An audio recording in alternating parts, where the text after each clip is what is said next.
লড়াই চলবে দুর্বার গতিতে। আসছে ফাগুনে, বসন্ততে, আগামীর দিনগুলোতে দ্বিগুণ, তিনগুণ, চতুর্গুণ হয়ে ইনশাআল্লাহ আমরা মাঠে ফিরবো।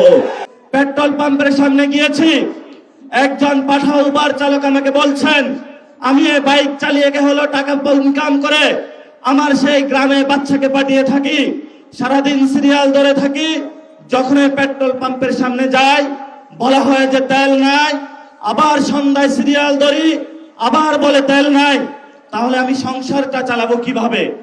বাংলাদেশের সাংবিধানিক যে প্রতিষ্ঠানগুলো রয়েছে সেই সাংবিধানিক প্রতিষ্ঠানগুলোকে আমরা যখন একটি নতুন বাংলাদেশে সংস্কার নিশ্চিত করতে চেয়েছিলাম, দুদকে সংস্কার নিশ্চিত করতে চেয়েছিলাম, বিচারালয়ের সংস্কার নিশ্চিত করতে চেয়েছিলাম, পুলিশ প্রশাসনের সংস্কার নিশ্চিত করতে চেয়েছিলাম, সাংবাদিক ভাইদের সংস্কার নিশ্চিত করতে চেয়েছিলাম, ব্যবসায়ী ভাইদের সংস্কার নিশ্চিত করতে চেয়েছিলাম, ব্যাংকিং খাতে সংস্কার নিশ্চিত করতে চেয়েছিলাম, সেখানে হলো মাননীয় প্রধানমন্ত্রী তার চিরচারিত অভ্যাস হাবুবেনের ভাই বোনেদেরকে নিয়ে এসেছে। কাউকে দুদকে বসিয়েছে, কাউকে বাংলাদেশ ব্যাংকে বসিয়েছে, কাউকে বিচারালয়ে বসিয়েছে, কাউকে হলো পুলিশ প্রশাসনে বসিয়েছে, কাউকে হলো পার্লামেন্টে নিজে মুখ বন্ধ করে তাকে হলো তার গ্রিন কার্ড দিয়ে বলেছে, তুমি যা ইচ্ছা বাংলাদেশের মানুষের সাথে গাদ্দারি করতে পারো, তোমাকে আমি গ্রিন কার্ড দিয়ে দিলাম। এই যদি হয় জিয়াউর রহমানের সন্তানের ভবিষ্যৎ, এই সন্তানের ভবিষ্যতের সাথে বাংলাদেশের ভবিষ্যৎ যাবে না, যাবে না, যাবে না। কি বুঝলেন ভাই? অনলি যেটাই চাই।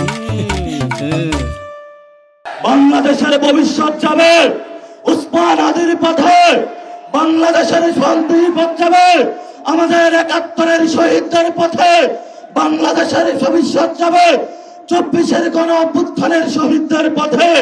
যদি এই পথকে বাধা হয়ে দাঁড়ায়, আমরা তাদেরকে প্রতিরোধ করতে প্রস্তুত আছে ইনশাআল্লাহ।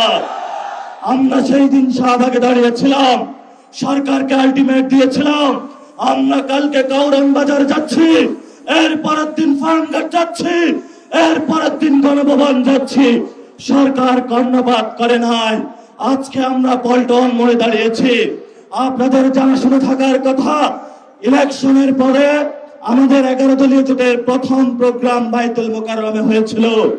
আজকে আমরা আরেকটু এগিয়ে সেখানে প্রোগ্রাম করেছি।